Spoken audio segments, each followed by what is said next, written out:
Eu quero ler com os irmãos no Evangelho de Mateus, no capítulo 6, o texto que todos conhecemos, do versículo 25 ao 34. O tema que dou à minha reflexão desta noite é um outro Deus para um outro mundo possível. Um outro Deus para um outro mundo possível. Porque acredito que precisamos encontrar um outro Deus. Porque o Deus caricaturado pela religião não faz mais sentido no nosso mundo, se é que algum dia fez.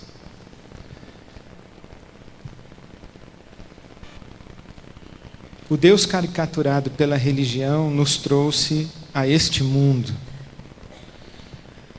em que os ateus e os agnósticos parecem ter muito mais razão do que os crentes. Por exemplo, José Saramago,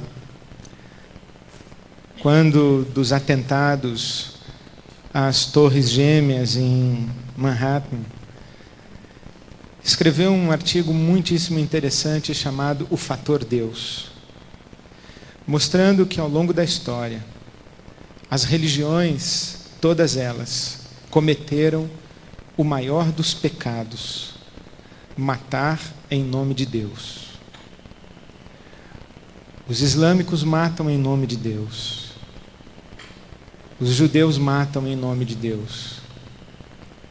Os cristãos matam em nome de Deus. Os cristãos católicos matam em nome de Deus. Os cristãos protestantes matam em nome de Deus. Esse Deus caricaturado pelas tradições religiosas gerou sectarismo e não fraternidade. Gerou proselitismo e não diálogo. Gerou guerras e não comunhão. Dividiu os homens, não os aproximou. Porque foi um Deus caricaturado pelo princípio da verdade e exposto pelo princípio do poder. Mas nunca foi um Deus vivido pelo princípio do amor. Então nós precisamos ressignificar Deus aos nossos corações e às nossas consciências.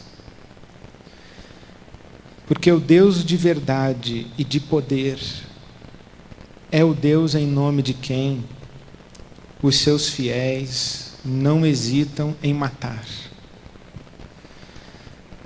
E quando digo um outro Deus para um outro mundo possível, um mundo de compaixão, de solidariedade, de fraternidade, de tolerância, de conciliações e reconciliações, de aproximações. Esse outro mundo possível, ele só existirá se nós encontrarmos um outro Deus. Porque o que as religiões ofereceram foi o que Saramago chamou de o fator Deus. Porque quando alguém mata em nome de Deus, não mata em nome de Deus, mata em nome do fator Deus, do que acredita a respeito de Deus, mas não em nome de Deus. Por isso precisamos encontrar esse um outro Deus. E não é um outro Deus diferente do Deus da Bíblia, mas é um outro Deus diferente das caricaturas da religião. E quero tentar esse exercício hoje à noite, a partir de Mateus capítulo 6, 25 a 34, onde o Senhor Jesus diz assim a todos nós: não se preocupem com sua própria vida, quanto ao que comer ou beber, nem com seu próprio corpo, quanto ao que vestir. Não é a vida mais importante que a comida e o corpo mais importante que a roupa? Observem as aves do céu, não semeiam, nem colhem, nem armazenam em celeiros, contudo o Pai Celestial as alimenta. Não tem vocês muito mais valor do que elas? Quem de vocês, por mais que se preocupe, pode acrescentar 1 hora que seja a sua vida? Por que vocês se preocupam com roupas? Vejam como crescem os lírios do campo, eles não trabalham nem tecem. Contudo, eu lhes digo que nem Salomão, em todo o seu esplendor, vestiu-se como um deles. Se Deus veste assim a erva do campo, que hoje existe e amanhã é lançada ao fogo, não vestirá muito mais a vocês, homens de pequena fé. Portanto, não se preocupem dizendo o que vamos comer, ou o que vamos beber, ou o que vamos vestir, pois os pagãos é que correm atrás dessas coisas, mas o Pai Celestial sabe que vocês precisam delas. Busquem, pois, em primeiro lugar, o reino de Deus e a sua justiça, e todas essas coisas lhes serão acrescentadas. Portanto, não se preocupem com o amanhã, pois o amanhã trará as suas próprias preocupações. Basta a cada dia o seu próprio mal. Vamos orar? Deus, nosso Pai, te pedimos que o teu Espírito Santo traga à nossa memória tudo quanto Jesus já nos ensinou e nos guie a toda a verdade, como o Senhor prometeu. Te pedimos que seja assim, pois não temos como chegar à verdade senão guiados pelo teu Espírito Santo. Por isso te pedimos em nome de Jesus, conduze-nos pela tua palavra, a tua verdade, para a tua glória, em nome de Jesus. Amém. Esse texto é usualmente lido como um texto contra a ansiedade. E também um texto usualmente lido para dizer aos ansiosos que não precisam ficar ansiosos, porque, sendo fiéis a Deus, jamais lhes faltará o que comer, o que beber e o que vestir. Esse é um texto que nos autorizaria a dizer a todos os ansiosos que, se buscarem em primeiro lugar o reino de Deus e a justiça do reino de Deus, jamais estarão abaixo da linha que separa a vida digna da vida miserável. Esse texto poderia ser usado para dizer que um cristão que é fiel a Deus nunca passa por privações, nunca lhe falta o pão sobre a mesa, nunca lhe falta o agasalho no dia do frio, nunca lhe falta um teto, nunca lhe falta água no dia da sede. É um texto que nós podemos usar, sim, para dizer que Deus não prometeu dar tudo que nós desejamos, mas nos prometeu dar tudo de que precisamos. É um texto que tem sido usado para dizer que Deus não prometeu satisfazer os nossos desejos de supérfluos, mas que prometeu satisfazer as nossas necessidades legítimas, como as necessidades de comer, beber e vestir. É um texto que pode ser usado e tem sido usado para dizer a um cristão: se você for fiel a Deus, você não passa fome, não passa sede, não passa frio. Se você for fiel a Deus, não lhe faltarão as condições mínimas e básicas para uma existência digna. Entretanto, lendo esse texto, lendo o Sermão do Monte, lendo o Novo Testamento, lendo a história da igreja, pastoreando a igreja de Jesus Cristo no nosso país, nós somos levados à necessidade de fazermos opções e escolhermos onde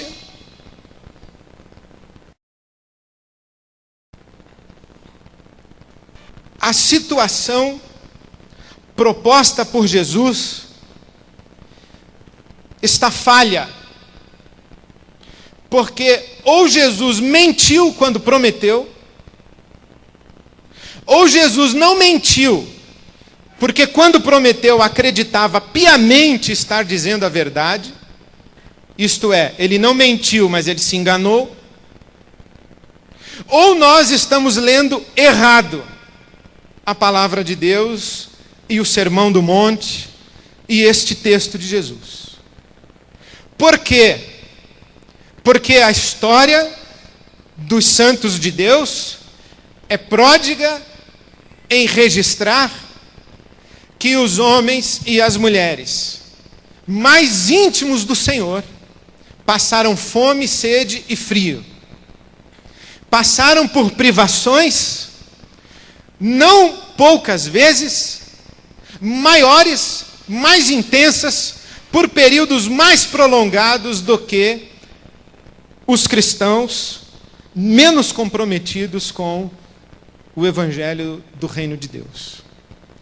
Isso fez com que Teresa de Ávila, por exemplo, dissesse: se Deus trata assim os seus amigos, não é de admirar que tenha tantos inimigos. Porque basta nós olharmos a história bíblica e percebermos que Paulo, apóstolo, passou fome, passou frio e sede. De que Paulo, apóstolo, não teve o mínimo necessário para uma vida digna. Viveu de favores, passou por privações e escassez, e afirma em sua carta que isso para ele deixou de ser um problema, porque ele aprendeu a experimentar o contentamento na fartura e na escassez. Quando Paulo diz, tudo posso naquele que me fortalece, ele não está dizendo que posso passar no vestibular naquele que me fortalece. Posso conquistar uma vaga de emprego naquele que me fortalece. Posso curar pela minha oração o moribundo à minha frente. Ele está dizendo, na verdade, tudo posso. Posso atravessar períodos de desemprego. Posso atravessar o fracasso na academia. Posso atravessar a enfermidade e conviver com a morte e ter orações não respondidas do jeito que eu gostaria que tivessem sido respondidas. E tudo posso, e isso posso naquele que me fortalece. Não é o tudo posso naquele que me fortalece um testemunho de vitória. É um testemunho de integridade, dignidade, maturidade no meio do fracasso. Tudo posso naquele que me fortalece, não é posso ter prosperidade, é posso viver dias e dias com as costas em carne viva pelas chicotadas, com fome jogado num cárcere, com sede apodrecendo, e ainda assim cantar louvores. Eu posso isso. Não é um tudo posso superar toda a escassez e toda a miséria. E no caso, para ficarmos no apóstolo Paulo, mas nós poderíamos ir para a África, para a Índia, poderíamos ir para o sertão do Ceará, poderíamos ir para o fundão do Piauí, poderíamos ir a lugares onde não há energia elétrica, onde não há água encanada, não há esgoto, onde não há um hospital, onde as crianças morrem, filhos dos nossos irmãos, cristãos, fiéis a Deus, morrem por falta de cuidados que os nossos filhos têm ao alcance de um clique num delivery de internet ou de um telefonema na farmácia da esquina. Morrem porque faltam a essas crianças nos recônditos do nosso país, ou nas periferias das nossas capitais, a quantidade de médicos que temos em nossas igrejas e para quem podemos ligar de madrugada. Nós podemos, mas há um sem número de pais de família que amam a Deus, que são fiéis a Deus, que são homens dos quais o mundo não é digno, e que seus filhos morrem, e que eles morrem, e que eles não têm lágrimas sequer para chorar à noite a fome do seu filho, porque o corpo está seco. Ou Jesus mentiu, ou se enganou, ou nós estamos lendo errado. Nós poderíamos ir à China comunista, onde uma declaração de fé faz com que o cidadão cristão não receba um pequeno documento que lhe autoriza a comprar o mantimento para a família. Nós podemos ir aos países islâmicos, onde a opção por fidelidade ao Senhor Jesus é uma traição a Alá, à família, ao povo, ao Corão, a uma civilização.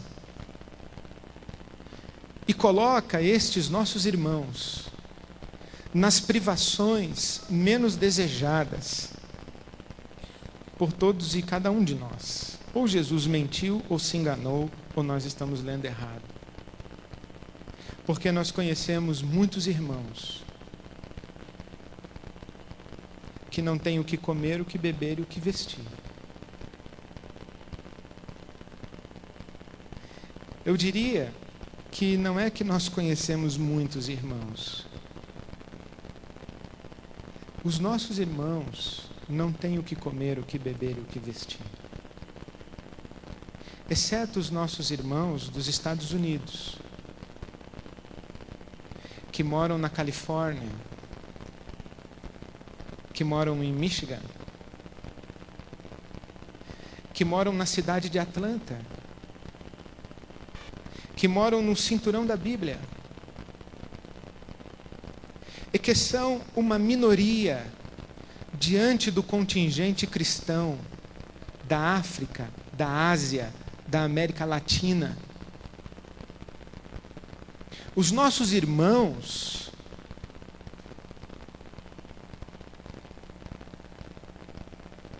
eles estão aqui no o que comer, o que beber e o que vestir.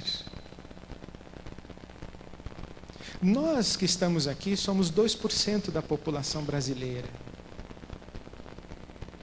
Eu gostaria que você escrevesse isso na contracapa da sua Bíblia.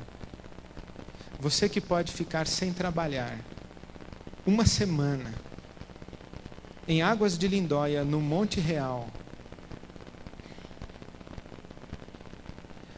você ocupa a estatística brasileira em 2% da população. Os nossos irmãos, eles vivem ansiosos com o que comer, o que beber e o que vestir. Ou Jesus mentiu, ou Jesus se enganou, ou nós estamos lendo errado. Alguma coisa está errada. E quando eu digo que nós precisamos de um outro Deus, nós precisamos de um outro Deus para colocar no lugar desse que mentiu para nós e que nos enganou. Porque esse que mentiu para nós e nos enganou não é o Deus da Escritura. É o Deus da construção da religião. Se você pegar um livro em qualquer livraria chamado A Próxima Cristandade, de Philip Jenkins, você vai ouvir a seguinte expressão, que em 2050, a expressão cristão branco, anglo-saxão, soará tão estranha quanto budista sueco soa hoje. Você imagina o que é um sueco convertido ao budismo tibetano. É algo esquisitíssimo. Em 2050, um cristão branco, anglo-saxão, a Europa já é pós-cristã. A Europa já é pós-cristã. Um cristão branco soará estranho, porque o cristianismo de 2050 será asiático, negro, latino, indiano. Não será americano e europeu. Porque a Europa já é pós-cristã e a América está a passos largos a um pós-cristianismo, porque o que é chamado cristianismo na América é uma vergonha. Quando eu estudei no seminário, os meus professores me diziam que a teologia era feita na Alemanha, deturpada nos Estados Unidos e consumida no Brasil. E é mais ou menos isso que acontece até hoje, mas isso vai acabar. Isso tem dias contados. Porque esta religião é falsa. Esse não é o Deus da Bíblia. E se o nosso amigo Gamaliel estava certo, esse barco vai fazer água, como o barco europeu fez. O barco americano vai fazer água. E o evangelismo, ou o evangelicalismo brasileiro, cópia deste evangelho norte-americano que apresenta esse Deus asséptico, protetor e provedor dos seus, esse barco vai fazer água. Porque a grande massa de cristãos do mundo não tem o que comer, o que beber e o que vestir. Então nós temos que encontrar um outro Deus. A nossa grande bênção, meus queridos, é que esse outro Deus está aqui em Mateus 6, 25 a 34. Esse outro Deus está no Novo Testamento. Esse outro Deus está no Sermão do Monte. Esse outro Deus está encarnado em Jesus de Nazaré. Ele está aqui. Só que nós perdemos a capacidade de discerni-lo, de ler a Escritura Sagrada e perceber que a Escritura Sagrada testifica de Jesus, o Cristo de Deus. Porque nós lemos a Escritura Sagrada para ratificar as nossas declarações de teologia sistemática ou os nossos sermõezinhos de 3 pontos. Primeiro ponto, ansiedade é pecado. Veja aí, meu irmão, o versículo tal.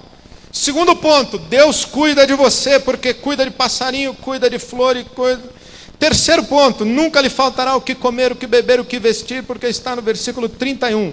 Quarto ponto, não se preocupe com nada, porque todas as coisas lhe serão acrescentadas. É promessa de Jesus. É um sermão homileticamente perfeito, exegeticamente nulo. Porque não é isso que Jesus está dizendo. O que é que Jesus está dizendo aqui, pelo menos na minha opinião, e que me faz mais sentido como cristão, e que me desafia mais como cristão, e que me impõe mais responsabilidades como cristão, que me faz mais digno como cristão, e que me faz adorar a Deus muito mais do que esse outro Deus, porque esse outro Deus que prometia me prover, está me provendo, mas já não me basta, eu durmo culpado. Eu vou dormir numa casa onde eu não passo frio, angustiado de por que outras pessoas estão passando frio.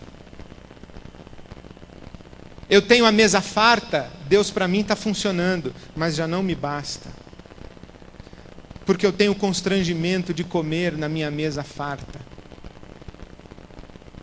Eu tenho culpa, não consigo desfrutar. Talvez você diga, problema seu, vai se tratar. Eu estou tentando. Eu estou tentando me tratar. Mas não fui fazer terapia, eu fui ler a Bíblia. Talvez seja necessário fazer uma terapia daqui a um tempo, mas por enquanto eu estou tentando me tratar com a Bíblia. E perguntando para Deus, será que eu li errado? Será que a minha culpa está errada? Ou é isso mesmo que o Senhor quer? Que eu tenha constrangimento de ter tudo que eu tenho, de comer tudo que eu como, de vestir tudo que eu visto? Será que errado sou eu que me sinto culpado, constrangido, e não desfruto direito? Ou errado é o indiferente, o inconsequente, o egocêntrico, que acha que Deus está a seu serviço para vesti-lo melhor do que vestiu a Salomão e vestiu as flores do campo, que acha que Deus está a seu serviço para suprir o melhor do que supre aos passarinhos? Quem será que está errado? Então eu leio aqui novamente. O que é que eu acho que Jesus disse?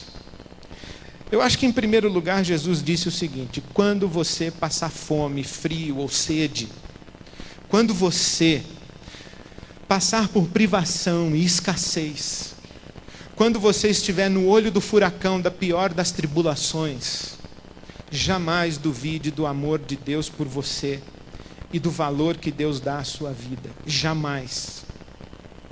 Jesus está dizendo assim: ora, a vida de vocês não vale mais do que a roupa? Claro que vale.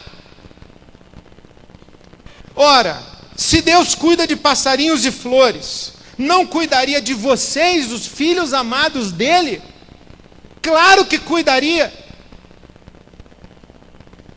Então, quando você estiver sem comer, sem beber e sem vestir, não olhe para o céu duvidando que Deus deixou de cuidar de você. Não olhe para o céu achando que a sua vida não tem valor aos olhos de Deus. O que Jesus está dizendo é: não passe pela sua cabeça que a sua privação é uma evidência de que Deus não ama você, de que Deus resolveu abandonar o cuidado a seu respeito, de que Deus não dá valor à sua vida, de que Deus esqueceu-se de você para cuidar de outro. Não passe isso pela sua cabeça. Porque se Deus cuida de passarinhos e flores, também cuidaria de vocês. O fato de vocês estarem sem o que comer, o que beber e o que vestir, não tem nada a ver com o fato de Deus amar ou não amar vocês, valorizar ou não valorizar vocês. Ele valoriza, Ele ama e Ele cuida. A questão é que vocês estão sem comer e sem beber. Então não duvidem de Deus. Por quê? Bom, porque nós estamos no Sermão do Monte. Bem-aventurados os que têm fome de justiça. Bem-aventurados os que são misericordiosos. Bem-aventurados os pacificadores. Bem-aventurados os mansos. Bem-aventurados os pobres de espírito. Bem-aventurados os que choram.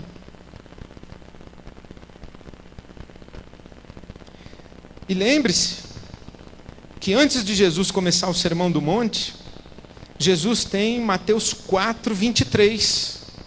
Jesus foi por toda a Galiléia ensinando nas sinagogas deles, pregando as boas novas do reino e curando todas as enfermidades e doenças entre o povo. Notícias sobre ele se espalharam por toda a Síria e o povo lhe trouxe todos os que estavam padecendo vários males e tormentos, endemoniados, epiléticos, paralíticos, e ele os curou. Grandes multidões o seguiam, vindas da Galiléia, Decápolis, Jerusalém, Judéia e da região do outro lado do Jordão. Vendo as multidões, Jesus subiu ao monte e disse: bem-aventurados esses. Esses quem? Os epiléticos, os endemoniados, os famintos, os sedentos, os que têm seus direitos aviltados, os que são injustiçados, os que vivem na miséria e choram, os que são perseguidos por causa da justiça, os que estão debaixo da pata romana, os que têm que pagar tributo a César, o imperador inescrupuloso. Bem-aventurados estes.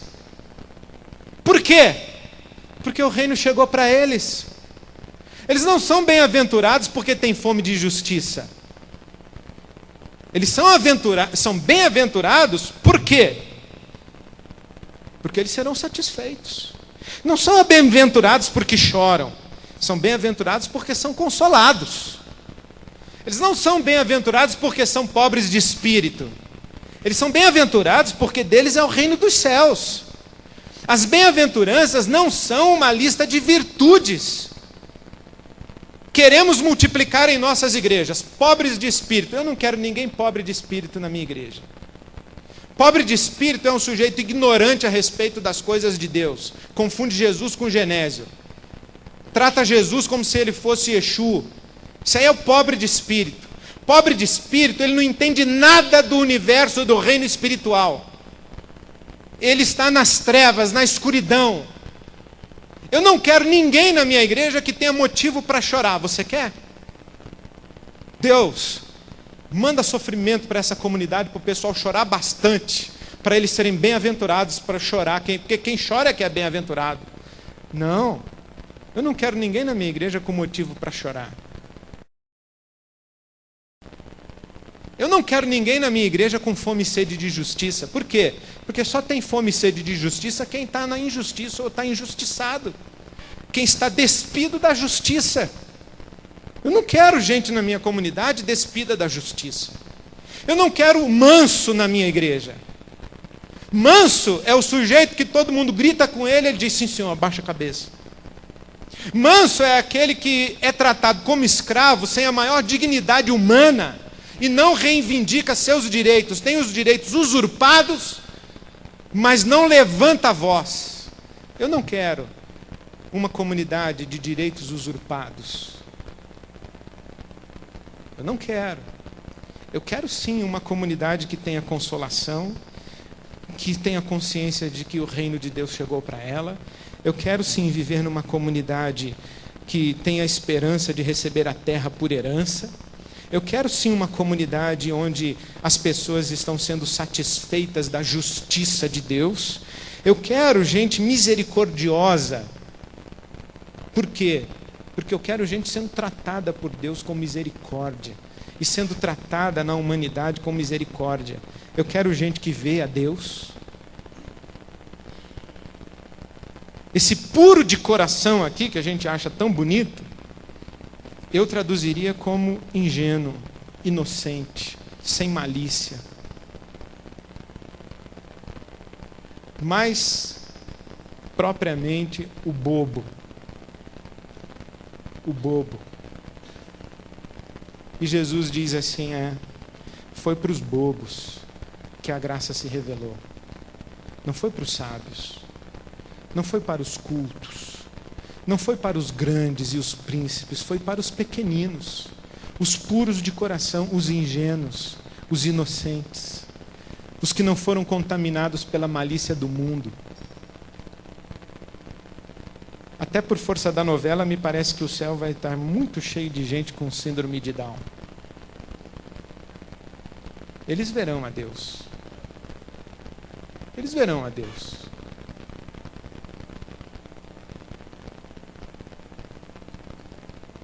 Eles são bem-aventurados, não é porque eles são puros de coração. Eles são bem-aventurados, é porque eles verão a Deus. O que Jesus está dizendo? Olhe, aqui o reino chegou. E chegou num contexto de injustiça, usurpação, miséria, fome, escassez.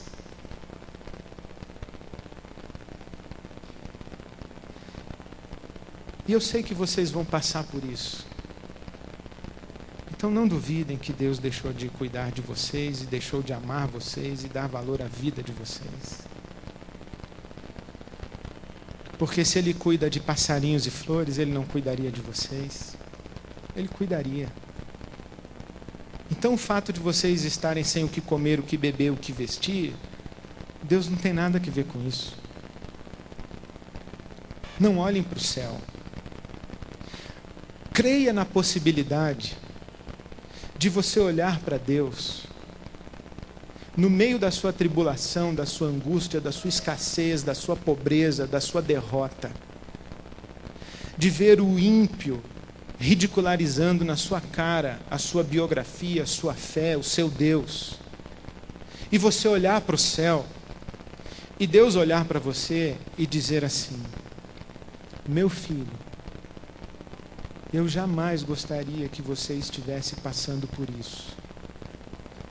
Mas dadas as circunstâncias, eu não tenho como poupar você.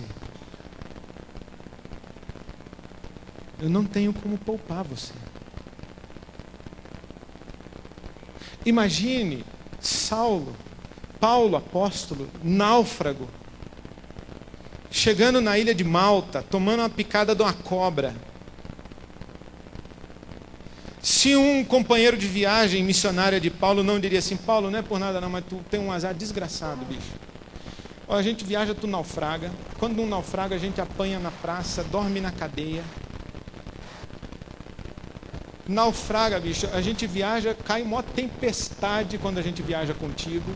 Naufraga, quando ainda consegue sobreviver e chegar numa ilha, vem uma cobra e te pica. Eu vou te falar uma coisa, tu é um azarado.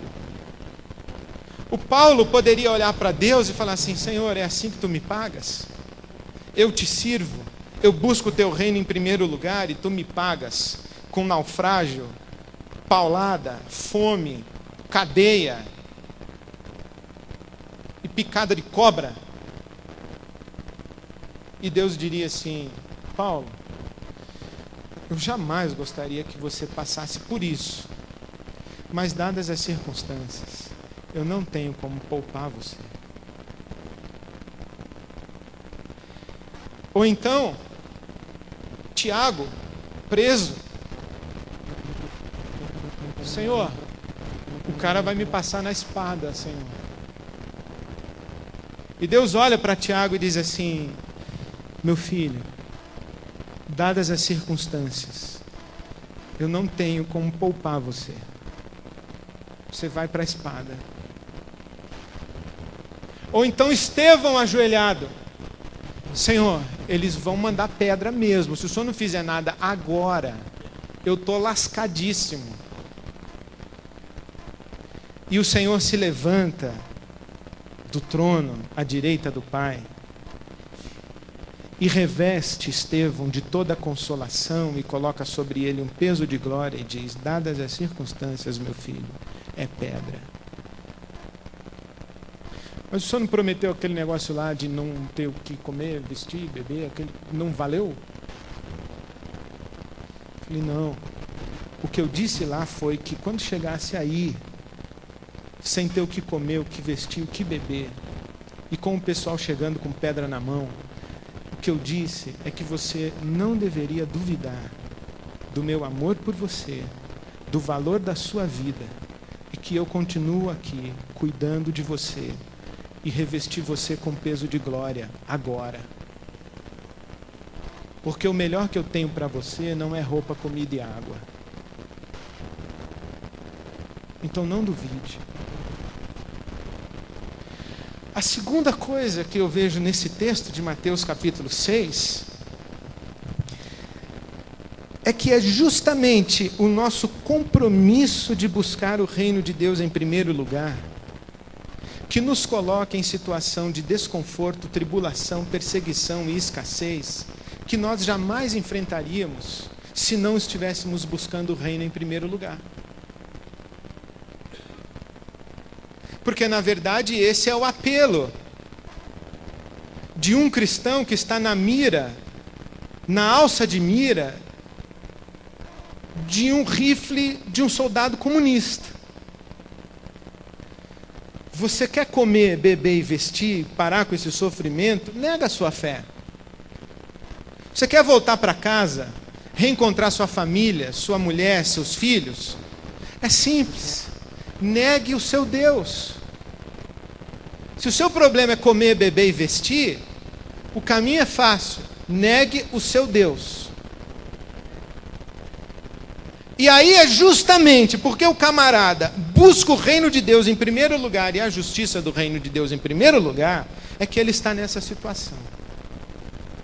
É justamente porque um camarada busca o reino de Deus e a justiça do reino de Deus em primeiro lugar, que ele se recusou a compactuar com a corja de corruptos do trabalho dele, que ele está desempregado. Porque se ele não buscasse o reino de Deus em primeiro lugar, ele não só estava muito bem empregado, como ganhando muito bem, comendo muito bem, vestindo muito bem, andando muito bem, morando muito bem. É justamente porque ele busca que ele está nessa situação.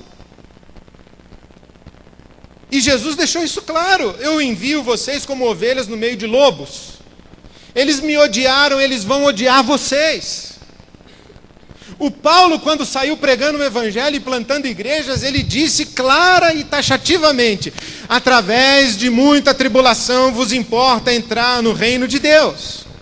Paulo escreve a Timóteo dizendo: todo aquele que quiser viver piedosamente padecerá perseguição. E o que é padecer perseguição? Não seria você se levantar numa praça pública em Londres, como eu recebi notícia essa semana, e defender os seus valores éticos e a sua compreensão do Evangelho de Jesus Cristo e ser apedrejado na praça? Londres. E a polícia chegar e, em vez de prender quem apedrejou você, prender você. Porque você não está sendo civilizado, falando contra o costume da sua cultura e da sua sociedade, que você não aprova o aborto. Aí você leva pedra. Seu filho não pode se matricular na escola. É simples. Nega a sua fé, nega o seu compromisso ético, negue os seus valores, negue a sua consciência cristã. Aí você vai viver confortavelmente, você vai cair na graça do príncipe deste mundo, deste século, e dos seus anjos disfarçados de anjos de luz, e vai comer muito bem. Então, me parece que é justamente porque nós buscamos o reino de Deus em primeiro lugar que nós vamos passar por isso. E o Jesus está dizendo: então não desistam de buscar o reino de Deus em primeiro lugar. A terceira coisa que eu acho que Jesus está dizendo aqui para nós é a seguinte: se porventura você levantar os olhos para o céu e falar assim: Senhor, eu que busquei o teu reino em primeiro lugar, é assim que tu me pagas? Eu não tenho o que comer, o que vestir e o que beber. Estou passando por essa privação, essa escassez, essa tribulação. Eu penso que Deus olharia para você e diria assim: que incrível, eu me enganei a seu respeito. Porque eu pensei que você fosse meu filho, que já não vive mais preocupado com o que comer, o que beber, o que vestir. Vive preocupado com o meu reino. Mas eu vejo que você é igualzinho aos pagãos. Você vem aqui para reclamar que não tem o que comer, o que beber, o que vestir. Eu achei que você viria aqui interceder para que a justiça do reino fosse feita. Eu achei que você viria aqui dizer: conte comigo para que a justiça prevaleça. Conte comigo para que a verdade triunfe. Conte comigo para que haja um mundo de compaixão, de solidariedade, de fraternidade. E você vem aqui me pedir o que comer, o que beber, o que vestir? Eu não estou entendendo. Você é igualzinho aos outros. Então você ainda é pagão. Porque se você vive em função dessas coisas, você ainda é pagão. Não estou entendendo o que está acontecendo com você, meu querido. Estas coisas são os pagãos que buscam. E Jesus deixou claro que ninguém pode servir a Deus ou a Mamon. Quem tem a vida determinada pelas coisas que o dinheiro pode comprar, não serve a Deus, serve o dinheiro.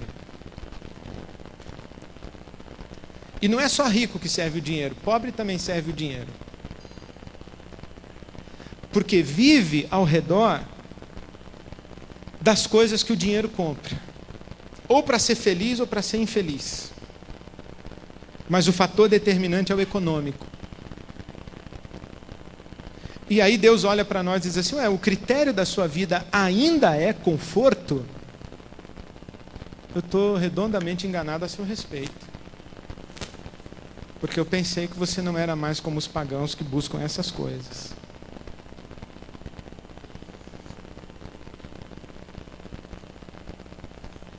Quatro.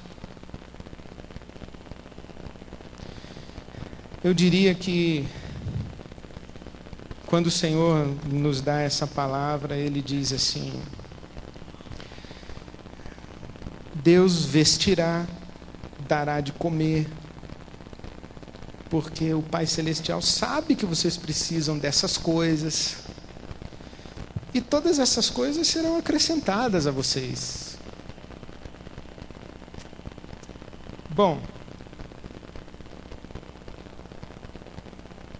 creio que Deus diria assim: eu já dei.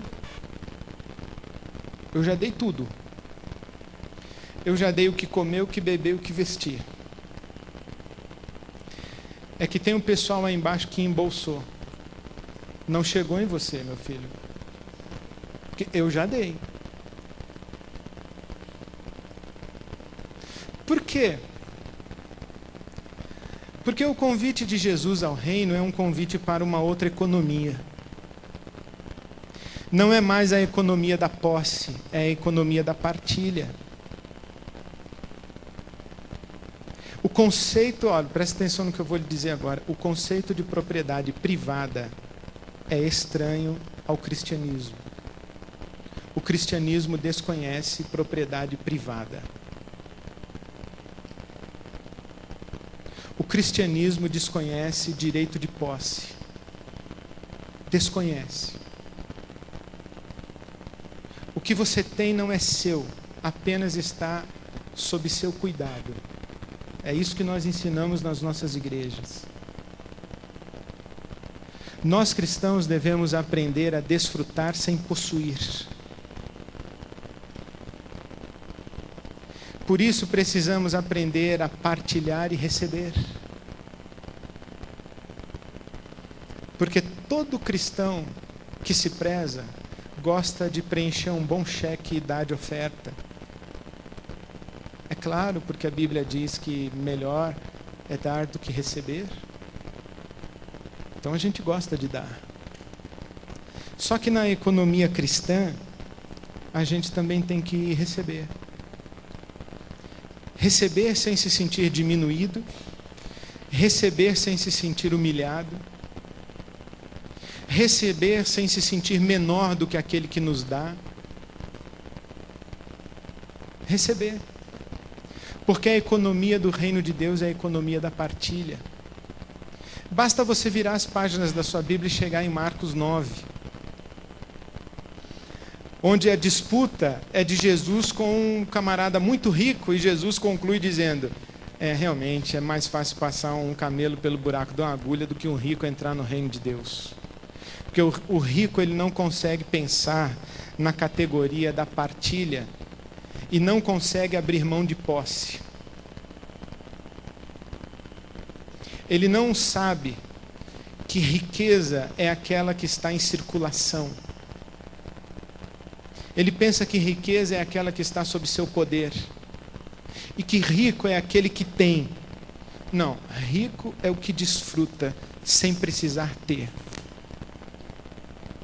Eu me lembro quando num feriado eu estava num sítio maravilhoso, com a mesa maravilhosa, num dia maravilhoso, um sol maravilhoso.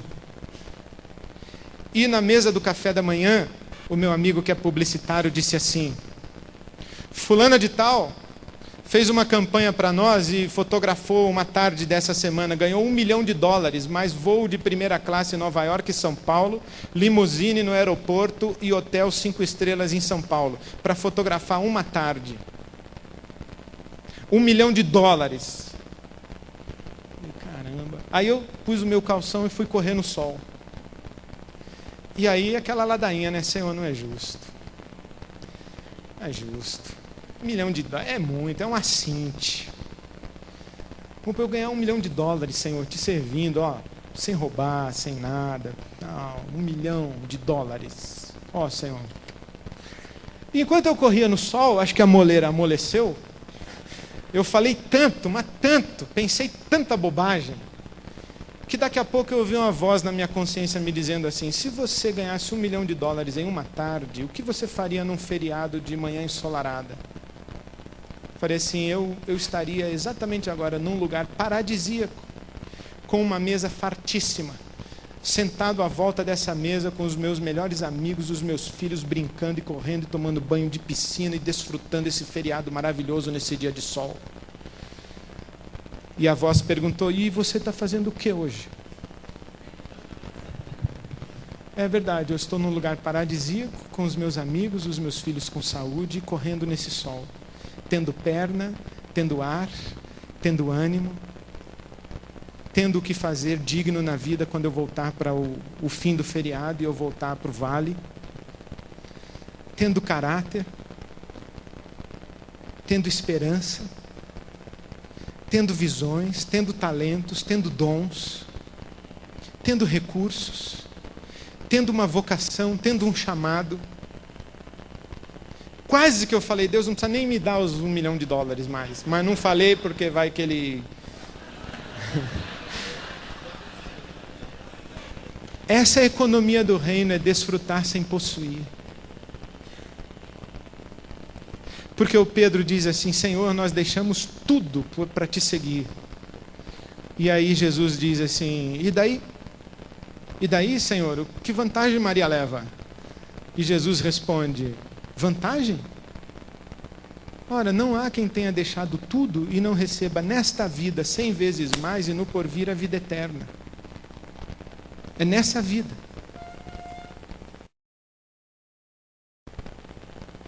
Então, o problema do não ter o que comer, o que beber e o que vestir, não é problema de Deus.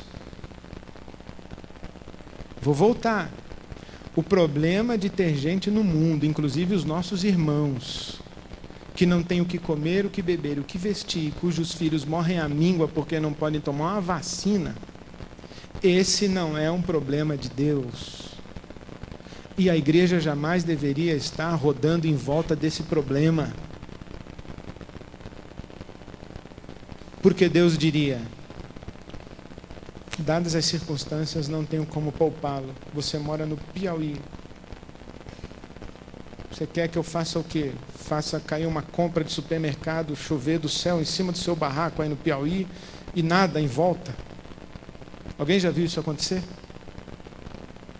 Se viu, tomar um remedinho, porque não acontece. Dadas as circunstâncias, não acontece. Segundo, você está nessa situação, meu filho, não se perca. Não abandone o amor ao reino por causa disso aí. Sabe por quê? Porque você já não vive mais por causa disso, você vive por causa do amor ao reino. Agora, aí do seu lugar, interceda pelos seus irmãos que colocaram o que lhe falta no bolso deles, porque eu já dei. Interceda por eles. Porque tem irmão que tem 100 casas enquanto você não tem nenhuma. E tem uma igreja aí que eu não vou dizer mais o país que gasta mais com comida de gato e de cachorro do que com solidariedade no mundo. Preste atenção à ajuda humanitária da América do Norte, em valores de dólar, dinheiro. A ajuda humanitária é menor do que a América gasta com comida para cachorro e gato. O que é que Deus tem a ver com isso? Nada. Porque o mundo do jeito que está não diz nada a respeito de Deus, diz tudo a respeito de nós. Ora, onde eu quero chegar? Eu quero chegar no seguinte, meus queridos, o outro Deus que eu encontrei lendo as páginas da Escritura, não é mais um Deus para quem eu olho na perspectiva de ser cuidado e provido. É um Deus que eu olho para Ele na perspectiva de parceiro. E eu escrevi algumas coisas. É como se eu quisesse dizer para Deus o seguinte.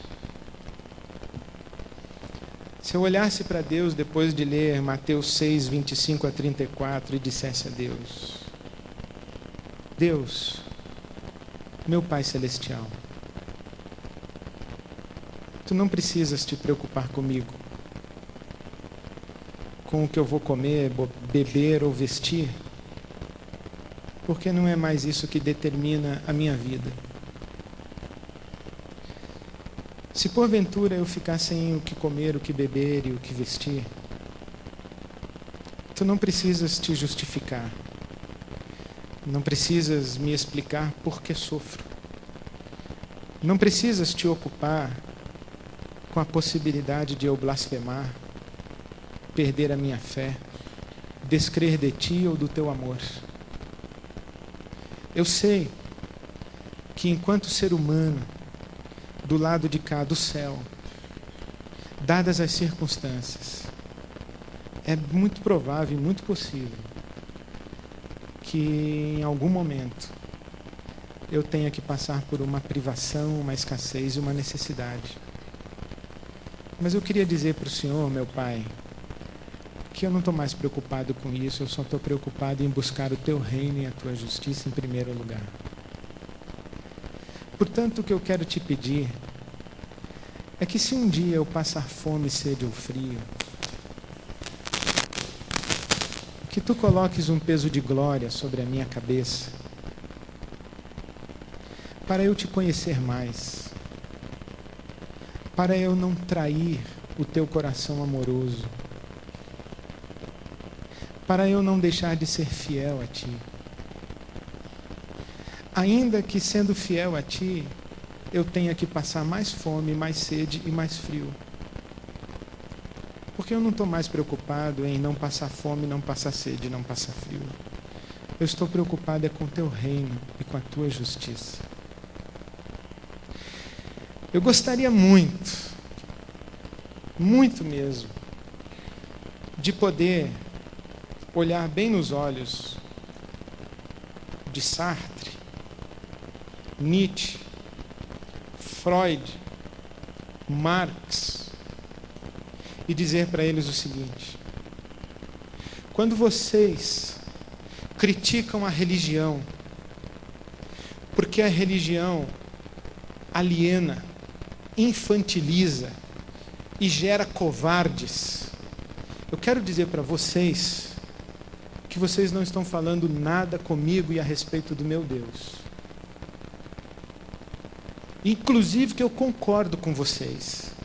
Esse Deus aí da religião que inventaram é mesmo um Deus que aliena, multiplica covardes e incentiva infantilidades.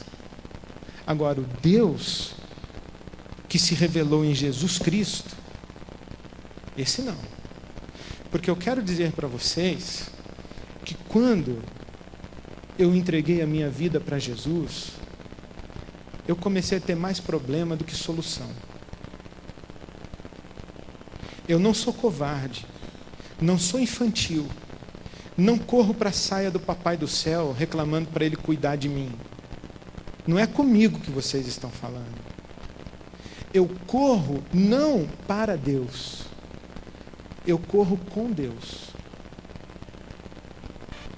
Eu não corro do sofrimento, da tribulação, da escassez, da vulnerabilidade, da fraqueza, da ameaça que esse cosmo é para mim. Eu não corro da maldade humana, pelo contrário, eu não me refugio em condomínios fechados.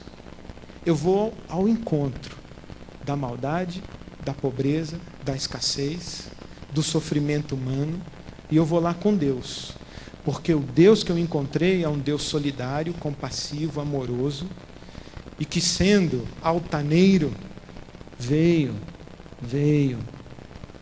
a miséria da humanidade e me chamou para ir lá com Ele, e é lá que eu estou indo. Sartre diria: se você crê em Deus, você é covarde. Freud diria: se você crê em Deus, você é infantil. Marx diria: se você crê em Deus, você é um alienado. E eu queria poder olhar para eles e dizer o seguinte: olha, eu creio em Deus, mas crer em Deus não me fez um alienado, me fez solidário e compassivo. Eu creio em Deus, e crer em Deus não alimentou a minha infantilidade de ficar buscando o Papai do Céu. Me fez crescer, e hoje eu tenho dignidade, caráter, grandeza, maturidade, inclusive para me doar aos pequeninos, porque na face dos pequeninos eu vejo o Deus em quem eu creio. Agora, eu gostaria de dizer para eles também o seguinte: é que eu sou bem-aventurado, Eu sou bem-aventurado. Eu sou bem-aventurado porque eu não pedi a Deus nada mais do que tem misericórdia de mim. Eu só pedi misericórdia e a graça me deu muito mais. A graça não me deu necessariamente o que comer, o que beber e o que vestir. Mas o que a graça me deu, não há regime comunista que me roube, não há perseguição islâmica que me tire, não há desemprego que leve embora, não há enfermidade de filho que abafe o que a graça me deu. Não há. Eu sei o que é atravessar uma noite com lágrimas, mas eu sei que nessa noite de lágrimas a canção do Senhor está comigo. Essa é a diferença entre eu e Nietzsche, porque ele também sabe o que é atravessar uma noite de lágrimas, mas ele não sabe o que é a canção do Senhor numa noite de lágrimas. Eu não sou cristão para ter um Deus que cuida de mim e me protege. Eu sou cristão para ser como Cristo. Eu não sou cristão para ter uma vida mais confortável. C.S. Lewis diz que quem quer uma vida mais confortável é melhor uma garrafa de vinho do que a cruz do Calvário. Eu sou cristão porque pela graça de Deus eu consegui enxergar a sombra da minha alma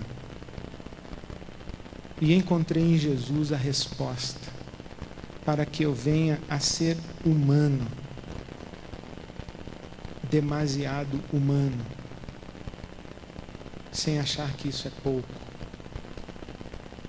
Eu sou cristão para ser como Cristo, para me solidarizar com o sofrimento de Cristo, para experimentar o poder da ressurreição, na esperança de que naquele dia o Senhor tenha misericórdia de mim e me receba na eternidade. Eu não sou cristão para fugir da vida. Eu sou cristão para sinalizar o reino de Deus nesse mundo caótico. Eu sou cristão para cooperar com Deus para fazer jardins nesse mundo caótico. E a grande culpa que carrego no meu coração e que me consome cada vez mais, notadamente depois de abrir o meu coração como hoje, é que vai crescendo em mim a consciência de que eu faço pouco ou quase nada. E que a continuar nesse caminho de leitura da Escritura, onde estou, ler a Escritura dessa maneira vai começar a exigir de mim compromissos muito mais radicais do que os que eu já tenho hoje, e eu não sei se para eles eu estarei pronto. Mas uma coisa eu sei: ou o Senhor nos conduz a esses compromissos mais radicais, ou o Brasil vai ser um país pós-cristão. Então, entre duas dores a gente escolhe a menor, não é? Então vamos continuar tendo coragem de olhar a Bíblia como quem olha o espelho, para que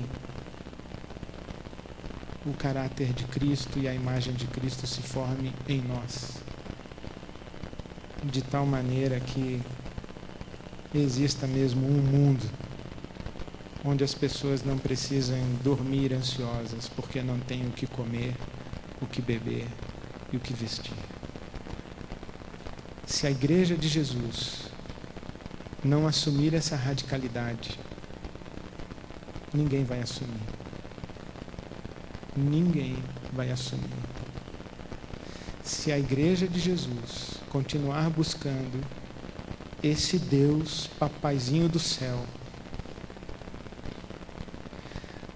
nós teremos um país pós-cristão em pouquíssimo tempo. O apelo e o sopro do Espírito de Deus nos nossos dias é para compromissos um pouco mais radicais. Não sei quais são, quais serão, mas eu começo a ficar ansioso. Não porque não tenho o que comer, o que beber e o que vestir, eu tenho até de sobra. Eu começo a ficar ansioso para saber o que é que Deus vai começar a pedir para mim, para que eu seja um cidadão do reino, que é cooperador com Ele para um outro mundo possível. Que o Senhor nos abençoe. Amém.